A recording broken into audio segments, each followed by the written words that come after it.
गुरुजनों को भी अंतर्मन से अभिवादन कर ले। हम लोगों के द्वारा प्रतिदिन कुंडली फलादेश पर आधारित कक्षा आयोजित की जाती है। आज की कक्षा में हम लोग फलदीपिका पुस्तक के पृष्ठ संख्या 42 का अध्ययन करेंगे। इससे पूर्व में जो है हम लोगों ने कहाँ तक का अध्ययन किया था सो बताते हैं। हम लोगों ने श्लोक संख्या 14 तक का अस्पष्ट 14 तक का हम लोगों ने अध्ययन एक एक शब्दों का किया था। उसके बाद में 15वें श्लोक से लेकर यहाँ 18वें श्लोक तक यह गणित की बातें हैं, पंचांग की बातें हैं। तो हम यहाँ से भी देख सकते हैं या आगे से। तो गणित के लिए आने वाली कक्षाओं में यदि आप लोग इसको एक बार पढ़ेंगे, श्लोक संख्या 15 से लेकर 19 तक यदि समझ में आ जाती है तो अच्छी बात है, नहीं तो हम लोग यह इसमें भी 1-2 कक्षा लगेगा, इसकी भी गणित से के माध्यम से हम लोग समझने का प्रयास कर लेंगे और एक दूसरे के ज्ञान जहां तक होगा साझा कर लेंगे। आज की कक्षा में पृष्ठ संख्या 42 से हम लोग आगे पढ़ने वाले हैं, समझने वाले हैं। यदि आवश्यकता पड़ी तो पूर्व की भांति हम लोग पुस्तक को भी अध्ययन करेंगे और इन सूत्रों को हम लोग लग्न कुंडली पर भी लगाकर देखेंगे। यहाँ पर लिखा गया है कि यदि जन्म कुंडली में 5वें घर का स्वामी शत्रु राशि में हो, नीच राशि में हो, अस्त हो, लग्न से 6ठे 8वें 12वें में पड़ा हो तो संतान प्राप्ति में बाधा होती है। इसी प्रकार कोई ग्रह नीच राशि, शत्रु राशि या अस्त होकर पंचम में बैठा हो या 6ठे 8वें 12वें का मालिक होकर 5वें घर में बैठता है तो पुत्र अभाव या पुत्र को कष्ट करता है। दोनों सूत्र एक जैसे ही हैं। पहला पंचमेश के बारे में बोल दिया कि पंचमेश खराब हो, पंचमेश खराब हो और साथ ही कुंडली के 6ठे 8वें 12वें भाव में बैठा हो तो समस्याएं या समस्या कारक ग्रह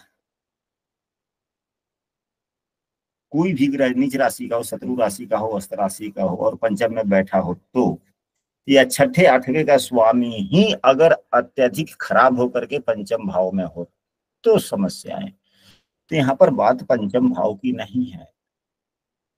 बात यह है कि कभी कभी ऐसी स्थितियां बनती है, कभी कभी ऐसी स्थितियां बनती है कि प्रथम संतान तो अच्छे ढंग से कोई किसी प्रकार की कोई समस्या नहीं, दूसरे संतान ही नहीं, दूसरा संतान तो ठीक, तीसरा संतान में समस्या।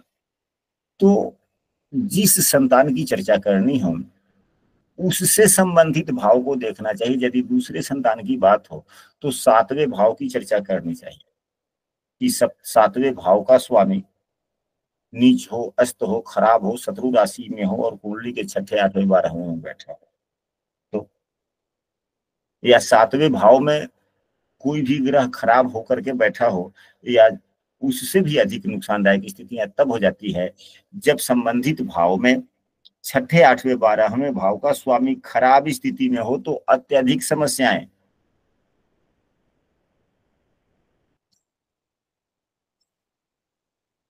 ऊपर कहे हुए जितने योग अधिक हो उतनी ही अधिक बाधा समझनी चाहिए। बाधा कारक ग्रह जिस राशि में बैठा हो उसके अनुसार यह निर्णय करना चाहिए कि किस देवता,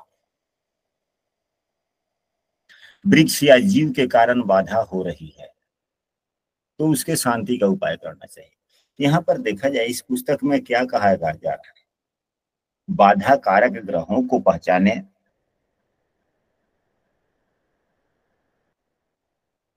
बाधा कारक ग्रहों को पहचाने और उसके साथ यह निर्णय करें कि वह बाधा कारक ग्रह किस राशि में बैठा है और उसके अनुसार यह निर्णय करना चाहिए।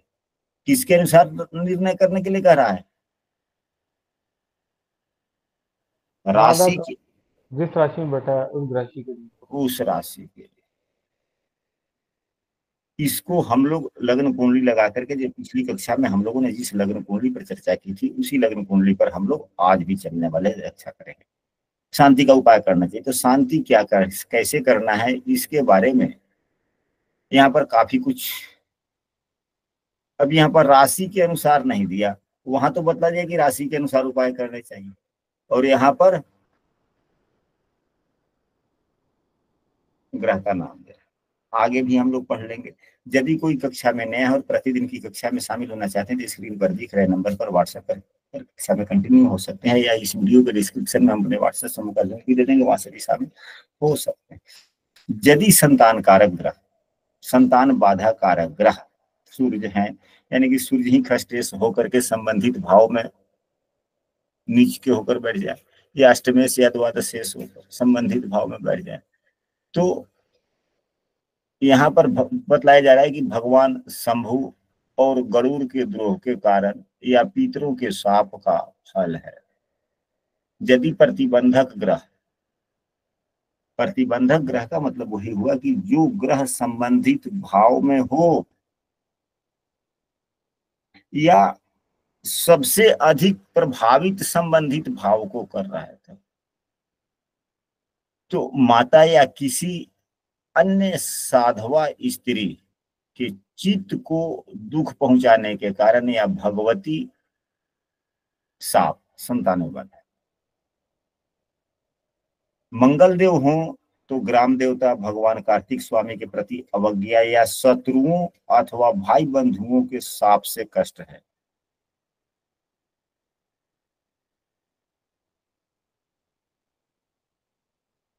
बुध संतान में बाधा डाल रहा हो तो समझिए बिल्ली को मारने के कारण या मछलियों या अन्य प्राणियों के अंडे को नष्ट करने के कारण या कम उम्र के बालक बालिकाओं के श्राप से या भगवान विष्णु के कोप से। तो छोटे उम्र के जो बालक बालिकाएं होते हैं वैसे भी भगवान के प्रतिरूप ही। अगर बृहस्पति खराब है तो वैसे भी ये संतान के कारक होते हैं, और बृहस्पति ही संबंधित भाव में खराब है, उसके कारण संतान नहीं हो रही, तो इस व्यक्ति ने पूर्व या इस जन्म में या पूर्व के जन्म में फलदार वृक्षों को कटवाया, कुल गुरु कुल पुरोहित से द्रोह किया, शुक्र के कारण संतान नहीं हो रही है, तो समझिए कि व्यक्ति ने पुष्प के वृक्षों को कटवाया या गौ के प्रति कोई पाप किया अथवा किसी साध्वी स्त्री के शाप से ऐसा हुआ है। प्रायः ऐसी स्थिति में यक्षिणी का शाप समझना चाहिए। इन्हीं सभी बातों को बृहत पराशर होरा शास्त्र में पढ़ेंगे तो बहुत लंबा चौड़ा, बहुत अत्यधिक पृष्ठों पर इसके बारे में विस्तृत रूप से चर्चा किया गया है। तो उसका यह समझिए कि मूल तत्व तो यहीं पे है। वह भी पुस्तकें सही है और यह भी है। अगर आप पूरी पुस्तक फल दीपिका पढ़ेंगे और बृहत पराशर होरा शास्त्र के पुत्र शाप अध्याय जो है वहां पे पढ़ेंगे और दोनों को एक जगह मिलाएंगे, वहां से आप नोट्स बनाएंगे और इससे मिलाएंगे तो दोनों में बराबर, कहीं कोई अंतर देखने को नहीं मिलेगा। जिसके जन्म कुंडली में शनि देव खराब है, यदि जन्म कुंडली में शनि देव खराब है तो समझिए इसने पीपल के वृक्ष कटवाए, पिशाच प्रेत यमराज के शाप से ऐसा हुआ है, या मृत अवस्था। यदि राहु पंचम भाव में हो, यानी कि संबंधित भाव में, पंचम भाव को नहीं याद रखना हमेशा। अगर दूसरा संतान में समस्या है, तीसरे संतान में समस्या है तो, और यदि किसी की व्यक्ति के संतान ही नहीं है तो पंचम भाव जो पंचम में हो या पंचमेश को दूषित करता हो, कौन, राहु, राहु का संबंध बन रहा हो तो समझिए सर्प के शाप से, केतु के कारण दोष हो तो केतु ब्राह्मण के शाप से। यदि मांदी यानी कि पंचम में हो तो, अब मांदी क्या है आप लोग समझते हैं या नहीं? उपग्रह है ना गुरुदेव मंगल का, शनि है, शनि का गुलिक और मांदी दोनों एक ही शब्द है। शनि का पुत्र है ना। हाँ शनि का पुत्र है। इसके चलिए हम देखते हैं, अगर उससे संबंधित कोई वीडियो होगी कक्षा की तो हम शेयर कर देंगे आप लोगों के पास में आज ही ढूंढ करके, नहीं होगा तो हम लोग इस पर भी मानदी क्या है, कोई बड़ी विषय वस्तु ना है, छोटी सी विषय वस्तु है, 10-15 मिनट में लोग समझ लेंगे। हाँ बोला जाए। सुबह की कक्षा में आपने पढ़ाया था गुल्ली को हाँ मांदी। हाँ, तो अगर वह वीडियो आपके पास में होगा, हमें तो ढूंढने में समय लगेगा, अगर हो तो शेयर कर दीजिएगा समूह में, या नहीं हमें मिल जाएगा तो हम आप लोगों के निजी मोबाइल पर भी शेयर कर देंगे। और कोई ज्यादा दिन पुराना कक्षा नहीं हुआ था वो, नहीं, अभी थोड़े दिन। तो मांदी किस भाव में है कैसे देखेंगे, हमने पूर्व में कक्षा आयोजित किया था और खूब बढ़िया से हम लोगों ने समझा था। और मांदी किस भाव में होगा तो क्या फल देगा, उस पर भी आधारित चर्चा हुई थी। इसकी 2 कक्षाएं हुई थी लगातार। यह बेसिक की ही विषय वस्तु हम लोगों ने पढ़ा भी था खूब बढ़िया से। तो यदि मांदी पंचम में हो या पंचमेश के साथ हो, इसके कारण अपुत्रता हो, तो समझिए किसी प्रेत के शाप के कारण ऐसा है। शुक्र और चंद्रमा दोनों ही मांदी के साथ हो, मांदी के साथ मतलब समझते हैं, मांदी ग्रह वह जिस भाव में होता है, अगर उसी भाव में अगर उसी भाव में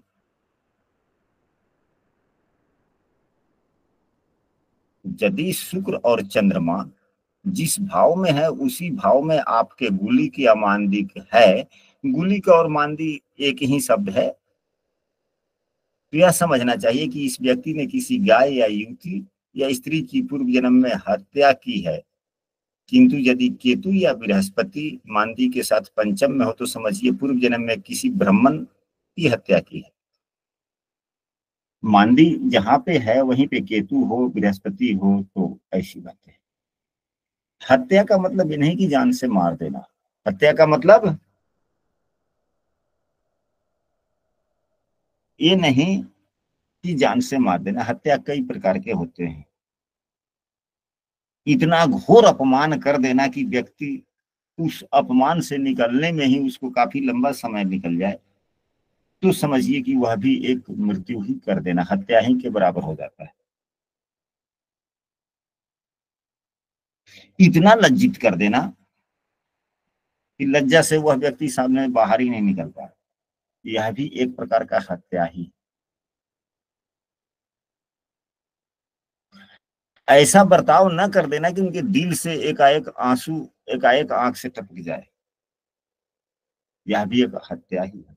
ऐसा कोई बर्ताव न कर देना जो आपका नजर मिलते ही उसके मन में डर सिहरन सी आ जाए। अगर मन में सिहरन सी आ गई, डर उत्पन्न हो गया, तो यह भी एक प्रकार का मृत्यु ही। ये नहीं कि केवल जान से मार देना, जान से मारने वाली बात नहीं। अब बात समझ गए। मृत्यु 8 प्रकार की होती है।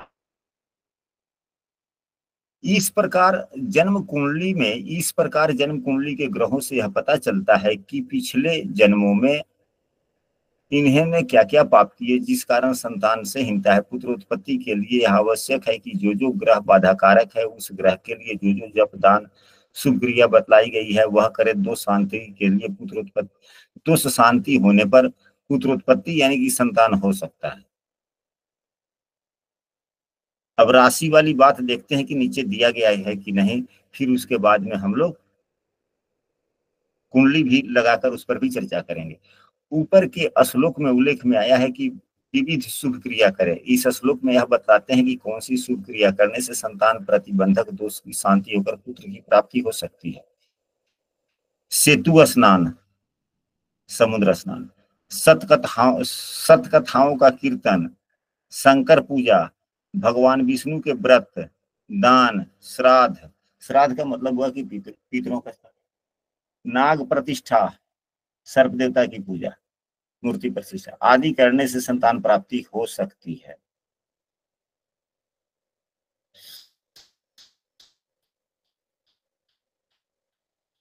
अब यहाँ से यह विषय वस्तु बदल रहा है। हम लोग अब उपाय पर चर्चा करेंगे, पुनः पुरानी कुंडली लेकर। निम्नलिखित ग्रहों में से किसी एक ग्रह की महादशा अंतरदशा हो तो पुत्र उत्पत्ति होती है। तो अब यहाँ से विषय वस्तु बदला या नहीं बदल गया? तो अब हम लोग लग्न कुंडली बनाते, लग्न कुंडली पर देखते हैं कि हाँ रुकिए, यह नहीं है, दूसरा कुंडली पहले।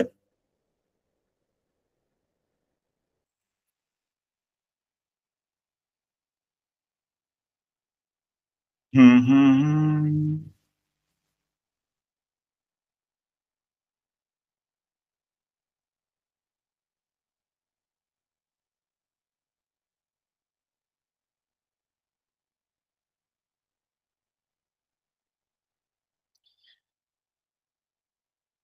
अभी यहाँ पर देखा जाए, 1 मिनट, कुंडली व्हाइट बोर्ड खुला तो उसे शेयर करते हैं पहले।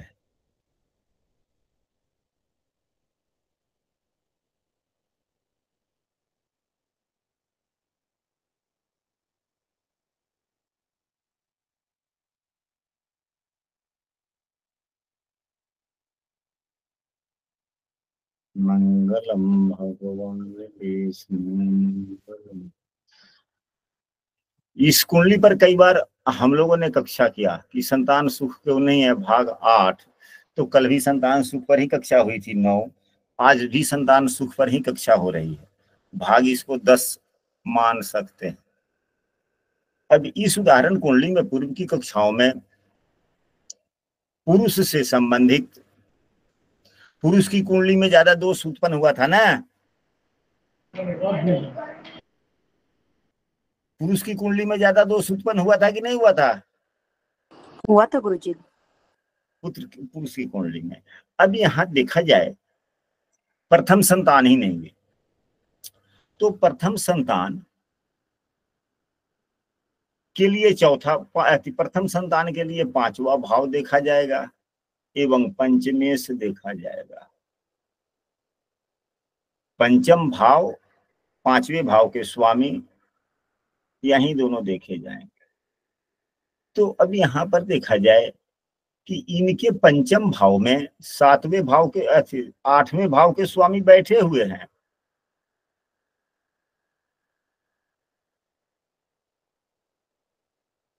पुरुष के कुंडली में, इस पुरुष की कुंडली में, उदाहरण कुंडली में अभी हम लोगों ने पढ़ा है कुछ ही क्षण पहले, आज की ही कक्षा में कुछ क्षण पहले यह पढ़ा है कि यदि पंचम भाव में यदि खराब स्थिति के होकर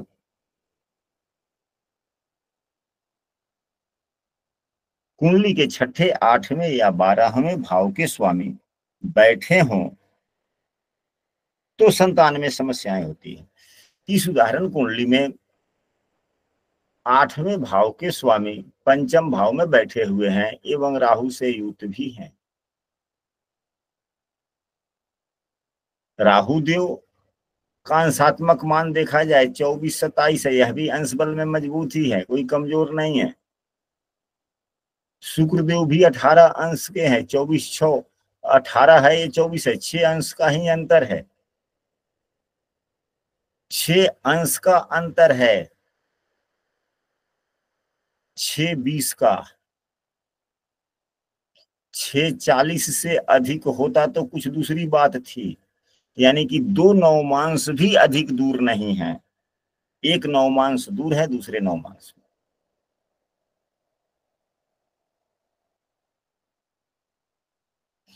एवं नवमांश के आधार पर राहु मजबूत हैं क्योंकि शनि की नवमांश में है, शुक्रदेव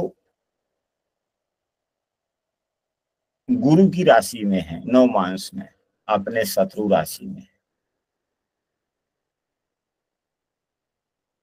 और तो बल राहु के पास में है या शुक्र के पास में है ज्यादा बल?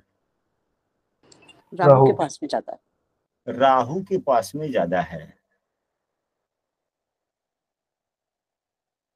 जो भ्रम में डालता है यह बुध की राशि में है, सप्तमांश कुंडली। और यहां पर देखिए जब संतान की बात होगी तो जिस प्रकार वैवाहिक जीवन का हम लोग फलादेश करते हैं तो नवमांश कुंडली में ग्रहों के दृष्टियों को लेते हैं, यानी कि जिस प्रश्न का हम लोग उत्तर ढूंढते हैं उससे संबंधित वर्ग कुंडलियों में ग्रहों के योग, ग्रहों की दृष्टियां सभी ली जाती है।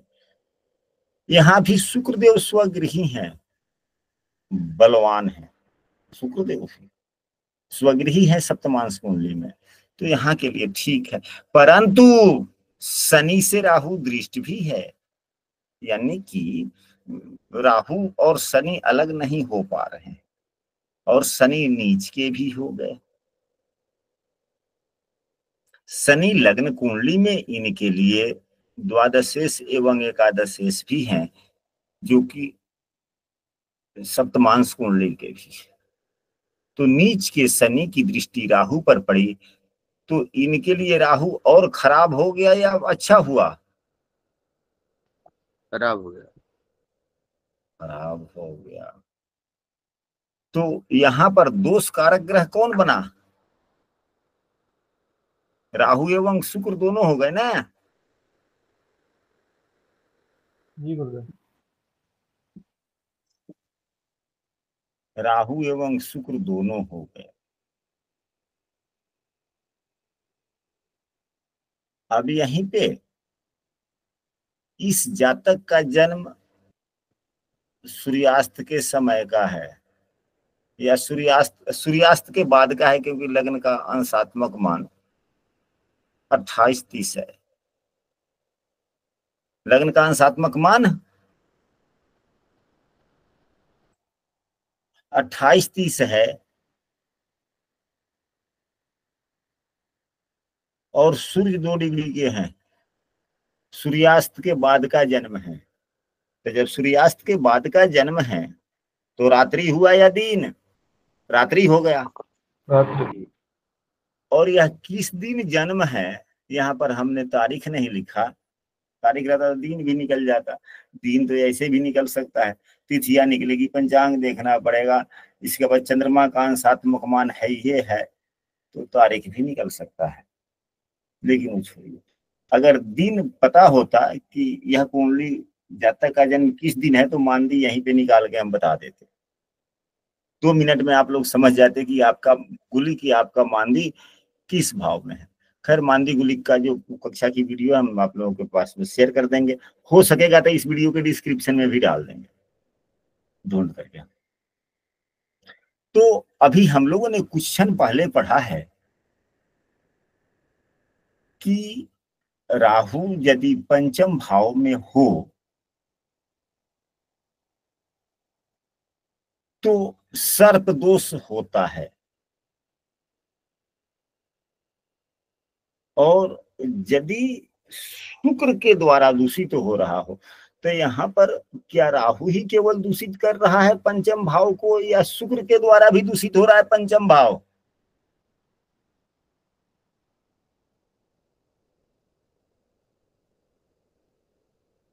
शुक्र के द्वारा भी हो रहा है, क्योंकि अष्टमेश है। हाँ, शुक्र के द्वारा भी हो रहा है। अष्टमेश है शुक्रदेव, एवं खराब हो गए, और राहु देव का पंचम भाव में होना सर्प दोष। तो अभी हम लोगों ने क्वेश्चन पहले पढ़ा है कि यदि शुक्र के अगर बाधा कारक ग्रह बन रहे हैं, तो व्यक्ति ने पुष्प के फलों को, वृक्षों को कटवाया, गौ के प्रति कोई पाप किया, किसी साध्वी स्त्री का श्राप मिला, किसी साध्वी का परिभाषा आप लोग जानते हैं? जी। क्या? साध्वी जो लेडीज संत कर सकते हैं। घर की सभी महिलाएं साध्वी होती है, सभी महिलाएं साध्वी होती है।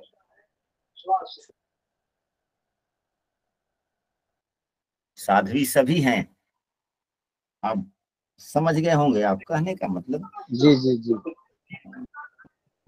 पुरुष में साधु, स्त्री का साधु, यानी कि जिसके विचारधारा अच्छे हैं, जिसका अंतर्मन अपने जीवन साथी के प्रति समर्पित है, उसे साध्वी कहा जा सकता है। कहा ही नहीं जा सकता, कहा जाता है। उनका बद्दुआ पिछले जन्म में इन्हें मिला, अब बद्दुआ कब देगा, किस कारण से, आप लोग समझ सकते हैं। तो वह भी दोष है और यह भी दोष है, सर्प दोष भी है एवं शुक्र दोष भी है। शुक्र दोष भी। यदि इन दोनों का उपाय किए जाएं तो संतान होने की संभावनाओं में बल मिलता है।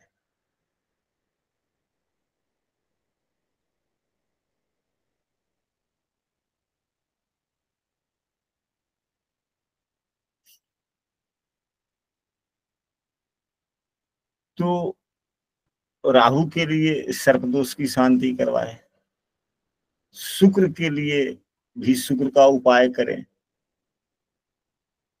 शुभ बनावे।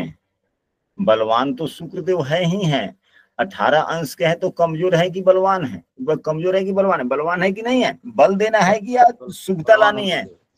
शुभता लानी है। शुभता लानी है, बल नहीं वर्धन करना।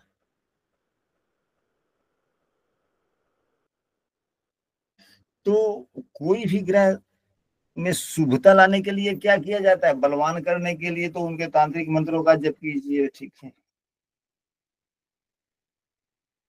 शुभता लाने के लिए जो उपाय ग्रहों के बलवान करने के लिए किए जाते हैं, क्या वही उपाय शुभता लाने के लिए भी किए जाएंगे या कुछ अलग? नाम जप। क्या? नाम जप। हाँ, नाम जप से शुभता आती है।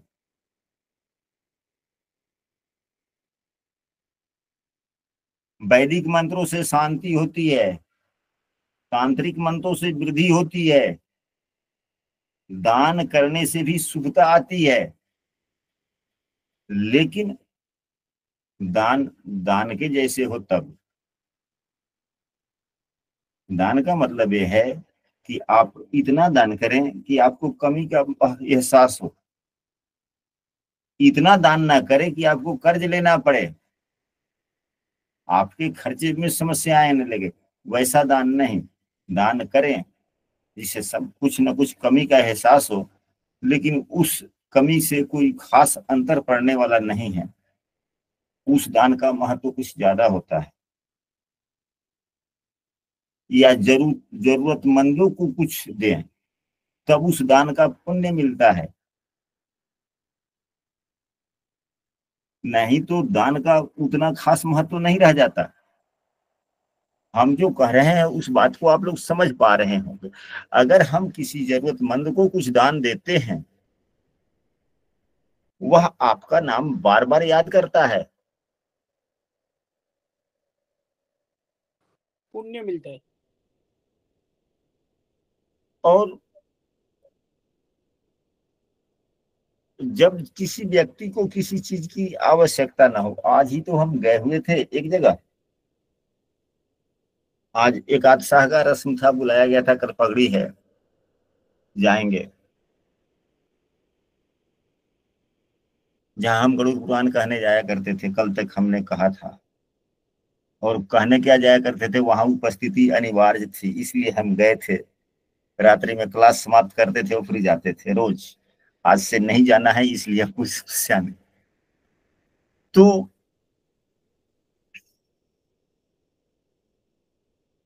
हमारे मन में पैसे की भावना रहती ही नहीं है कि मेरे पास में पैसे है कि नहीं है।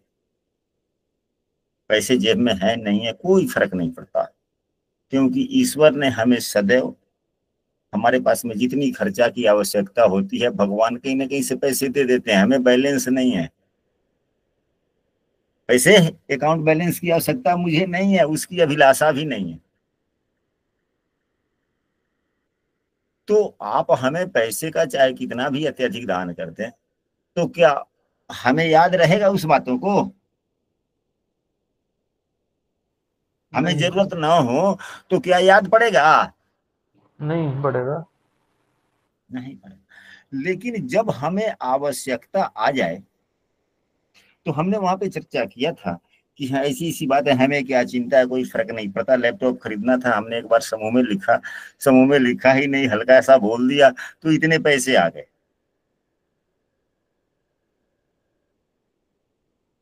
हमने जितने व्यक्तियों ने पैसे दिए थे, चाहे कोई कितना दिया हो, अब उसकी आवश्यकता नहीं है, मैं बोल रहा हूं। लेकिन जिन्हों जिन्हों ने पैसा थोड़ा दिया हो, अधिक दिया हो, आज हमने उसकी चर्चा कर ली, तो आज भी उनको पुण्य मिला उस पैसे से। मिला कि नहीं मिला? जी गुरुदेव। तो दान ऐसे व्यक्तियों को दिया जाए जिसको आवश्यकता हो। अगर चावल ही 2 किलो दान कर रहे हैं,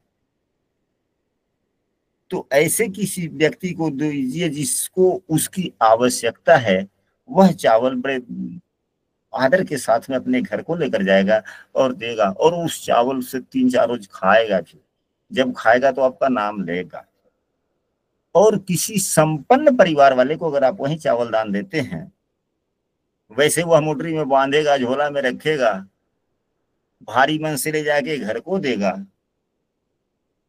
पता नहीं उस क्वालिटी की चावल वो खाता होगा तो ठीक है, उसी ड्रम में अलगे अलगे रख देगा, फिर कोई आएगा किसी को उठा के वैसे दे देगा भारी मन से, फिर आपका नाम भी नहीं लेगा एक बार। तो क्या फिर दोबारे आपको उस दान का पुण्य मिलेगा? नहीं मिलेगा वो। तो दान हम करेंगे, जब पुण्य होगा तभी तो शांति मिलेगी ना, तभी तो ग्रहों में शुभता बढ़ेगी। बातें अब स्पष्ट हुई? जी गुरु जी। तो इस कुंडली में जो समस्याएं आई, सर्प दोष के कारण हुआ एवं शुक्र दोष के कारण हुआ। आप लोग अब अपने अपने ज्ञान के आधार पर राहु एवं शुक्र के लिए उपाय क्या क्या किए जा सकते हैं, जरा आप लोग बोलें या मैं ही बोलूं? अगर आप लोग बोलेंगे 2-3 आदमी तो अच्छी बात होगी, फिर हम अपनी भी बात रख देंगे। कभी कभी कक्षा को इंटरेस्टिंग बनाना भी चाहिए, आपस में वार्तालाप करके बनाना चाहिए कि नहीं? गुरुदेव ऐसे तो हुआ है। प्रणाम गुरुजी। हाँ, मैं एक उपाय बताऊं क्या? हाँ जी, हाँ जैसे जी। पंचम भाव में अगर राहु है और गुरु है, या फिर जो संतान प्रतिबंधक योग बना है, तो उसके लिए सर्प का दान करना अच्छा होगा क्या? सर्प का दान बनवा के, सर्प छोटे बनवा के उसकी पूजा करके दान करना अच्छा होगा शायद। हाँ, हाँ। मतलब नाग नागिन का जोड़ा प्रोवाइड करना भी हो सकता है उपाय गुरुदेव? हाँ जी, पूजा करके। हाँ जी। शुक्र के नाम मंत्र, हाँ, शुक्र के नाम, सफेद मीठे। हाँ जी। अब यहाँ पर देखा जाए, नाग नागिन, गुरुदेव वैसे नाग वाली की पूजा सबसे बेस्ट रहेगी ना? वो भी किया जा सकता है, किया जा सकता है, परंतु उससे भी उत्तम अभी जो हमें सुनने को मिला कि सर्प पूजा किया जाए संबंधित तिथियों पर, एवं राहु के मंत्रों का कुछ जप किया जाए, साथ में राहु देव इनके जिस नक्षत्र में स्थित हैं, नक्षत्र के स्वामी के मंत्रों के से भी हवन किया जाए। कम से कम 5 माला, कम से कम 5 माला किया जाए। उससे कम से कुछ नहीं, उससे अधिक हो जाए तो अति सुंदर है। 11 माला 21 माला हवन किया जाए। किस मंत्रों से? तो राहु देव जिस नक्षत्र में हैं उस नक्षत्र में, या कर्क राशि में हैं और कर्क राशि के अंतिम स्थिति में है, नहीं 24-25 डिग्री के, और कर्क, हाँ, तो कर्क राशि में जो है, जो का जो अंतिम भाग होता है, यह गंडमूल वाली आ जाती है स्थिति ना, मूल नक्षत्र। जी गुरुजी। चौथा 5वां मिल गया यहाँ पे। तो फिर की कौन से नक्षत्र हुए? अश्विनी तो मेष का हो गया, अश्लेषा नक्षत्र। अश्लेषा नक्षत्र। तो अश्लेषा नक्षत्र के स्वामी, हाँ, अश्लेषा नक्षत्र के स्वामी, हाँ जी, बुधदेव भी होते हैं, और इसका भी सर्फी। तो इनकी पूजा किया जाए, नक्षत्र का हवन किया जाए, अच्छी बात है। और पूजा वगैरह कर देने के बाद में ऐसे ये नहीं कि कुश का सर्प बना दिए, नहीं, तब कोई फल नहीं मिलेगा। कोई फल कम मिलेगा, हम ऐसा हमें नहीं कह सकते कि नहीं मिलेगा, बहुत ही कम मिलेगा। किसी धातु का, चांदी का बनाए थे गुरुदेव? चांदी का ही बना हाँ चाहिए। हाँ चांदी का है। अब यहाँ पर तो चांदी उत्तम होगा इस कुंडली के लिए। चंद्रमा कर्क राशि है इसलिए गुरुदेव।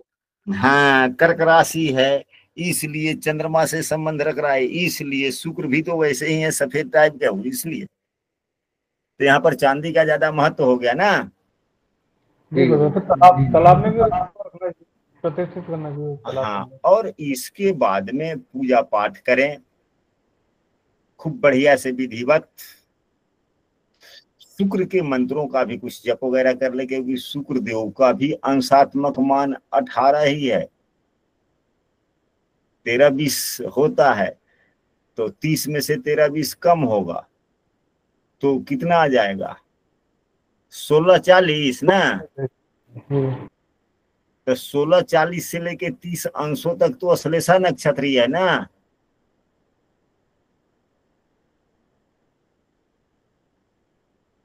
अठारह अंश कर्क राशि का 18 डिग्री किस नक्षत्र का होगा?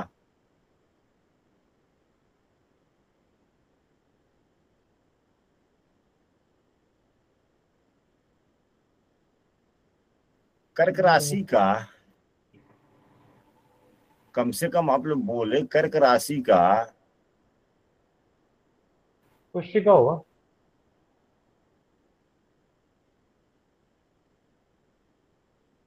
कर्क राशि के अंत वाले चारों चरण अश्लेषा नक्षत्र में आते हैं। 18 अंश कौन सा है? अंत वाला ही होगा। छठवा नौवां अंश अश्लेषा में आएगा। अश्लेषा में ही आएगा। तो हम लोगों ने पूर्व की कक्षा में कई बार पढ़ा है कि जब भाव एक हो तो 33% ग्रहण दोष, मतलब राशि एक हो तो 33%, नक्षत्र भी एक ही हो तो 66% ग्रहण दोष आ जाता है। तो यह तो 66% ग्रहण दोष भी लागू हो रहा है ना। जी गुरुदेव। जब उपायों पर चर्चा हो तो सभी चीज पर हो। तो यहाँ पर अमावस्या व्रत भी करने के लिए हम लोग सुझाव दे सकते हैं। किसको, वह पत्नी करेगी या पुरुष? पुरुष करेगा। पुरुष में दोष है। पुरुष करेगा, पत्नी नहीं। पत्नी करेंगी तो न के बराबर फायदा होगा, आधा। और यदि अत्यधिक दोष हो कुंडली में तो कोई दूसरा नहीं, स्वयं व्यक्ति करे तो लाभ हुआ। तो कुछ अमावस्या दोष का समाप्ति, सर्प की पूजा करे खूब बढ़िया से विधिवत हवन करने के बाद में बहते हुए जल में, यदि बहता हुआ जल नहीं मिल रहा है तो ऐसे नदी, ऐसे तालाब में जाए जिसमें जलीय जीव रहते हों, जिसमें, क्योंकि आप जीव को डालने जा रहे हैं उसमें, तो वहां पर पहले से कोई ना कोई जीव जल से संबंधित रहना चाहिए। ये नहीं कि मछलियों का स्विमिंग पूल हो जाए उसमें आप डाल दें, कोई फायदा, वो कृत्रिम चीज पे नहीं जा रहा है, प्राकृतिक। और उस तालाब में जाए अगले दिन, यानी कि जिस रोज पूजा समाप्ति होती है उस रोज वैसे ही ज्यों के छोड़ दे, पंडितों को भोजन कराए, प्रसाद अपने स्वयं ग्रहण करें, लेकिन उस यज्ञ का पारण न करें। पारण मतलब कि नमक न खाएं। क्या नहीं करें? स्वयं नमक न खाएं। अगले दिन उस सर्प को, यानी कि जो पंडित जी सजा के आपको देंगे किसी कटोरे वगैरह में कि इसको ले जाइएगा, यानी कि वो सर्प जो है उसको फल के ऊपर में रख के, चाहे फल में लगा करके, चाहे किसी भी ढंग से हो, एक प्लेट में आपको दे देंगे या मांग लेना है। फिर अगले दिन नहा धो करके तालाब के किनारे जाकर के तालाब में स्वयं प्रवेश करना है, ये नहीं कि अलगे से डाल दिए। प्रवेश करना है, कम से कम तालाब के पानी में आपका पैर भीग जाए, डूब जाए, कपड़े हल्के ऊपर कर लेंगे, तालाब में जा चले जाएंगे, 4 अंगुल 6 अंगुल जो अंगुल पानी में 6 इंच पानी तक जा चले जाएंगे, या अपने सुविधा अनुसार अपने आप को सुरक्षित रखते हुए, और फिर सर्पदेव को बड़े प्रेम से आराधना पूजा मन से ही करके क्षमा मांगकर उनसे अपने पूर्व के में किए गए या इस दोष के अशुभता को समाप्त करने हेतु उनसे प्रार्थना करेंगे, सूर्यदेव को साक्षी मानते हुए उसको उसी जल में रख देंगे, फिर आएंगे, फिर भोजन करेंगे तो अत्यधिक लाभ मिलेगा। शुक्रदेव के नाम मंत्रों का जप करें। दान करना है तो शुक्रदेव के वस्तुओं का दान करना है, दान करने से भी पुण्य मिलता है, लेकिन बगैर संकल्प का दान न करें, क्योंकि और संकल्प में जो समस्याएं हैं उसको लेकर के, नहीं तो यह ऐसी स्थिति के शुक्रदेव हैं, बगैर संकल्प का दान करते हैं तो और समस्याएं बढ़ेंगी, और समस्याएं बढ़ेगी। यहाँ पर शुक्रदेव को कमजोर नहीं करने हैं। वैसे शुक्रदेव युवावस्था के करीब में हैं, बलशाली हैं, केवल फल के ही गुणों को तो परिवर्तन करना है ना। तो जिस प्रकार के आपको फल चाहिए उस प्रकार के मन में भावना रखते हुए फिर दान करें। मन में भावना आ गया फिर संकल्प तो हो ही गया, संकल्प ही तो भावना है। बातें स्पष्ट हुई?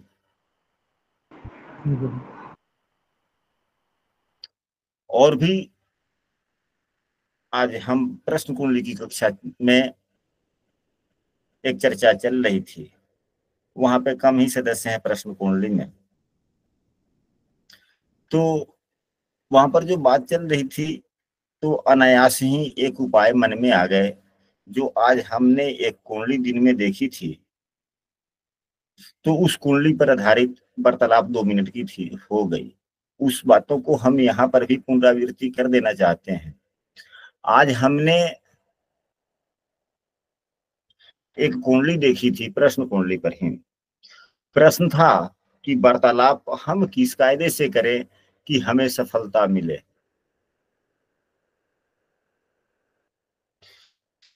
सात नंबर की संचार भाव में 7 नंबर की राशि थी, करना है वार्तालाप। और अभी वर्तमान में बुध एवं राहु देव गोचर कर रहे हैं साथ में ही, और बुध देव वाणी एवं संचार दोनों के कारक हैं, राहु देव आकस्मिकता के भी कारक। बुध देव अभी नीच राशि में गोचर भी कर रहे हैं। हमने उन्हें उपाय बतलाया है कि यहाँ पर हमको जो जवाब देना है, जो जवाब देना है या जिस समस्याओं हेतु हम वार्तालाप करने जा रहे हैं, तो वहां पर कितने प्रकार के प्रश्न उठेंगे उसकी हम एक सूची बनाएं, फिर उसका उत्तर हम क्या देंगे खूब सोच समझकर हम प्रश्न पर उसको कॉपी पर थोड़ा डिकोड कर लेंगे। हम यदि जवाब कुछ देते हैं तो क्या उस जवाब में से कोई प्रश्न निकल सकता है या नहीं, यदि प्रश्न निकल सकता है तो फिर क्या हम जवाब देंगे, उसकी एक रूपरेखा तैयार कर लेनी है। उस रूपरेखा को फोटो खींच लेना है, कॉपी पर लिखने के बाद में उसका फोटो खींच लेना है। एवं जब हम वार्तालाप करने जाएं तो मोबाइल साथ में लेकर जाएं, और जहां जब जब आवश्यकता हो हम मोबाइल के फोटो को उसको देखें, उसका सहारा ले, उसका उपयोग करें। तो इससे क्या हुआ, बुध जो राहु से युक्त है, ग्रहण दोष में जो फंसा, तो बुध में बचपना भी है, भूलने की भी शक्ति काफी है, यादाश्त भी काफी है, सब कुछ ठीक ठाक। ये संचार भी है एवं वाणी भी है। तो फोटो जब देखेंगे हम पुस्तक को मोबाइल में, तो हमारी वाणी अनियंत्रित नहीं होगी। वाणी कैसा रहेगा?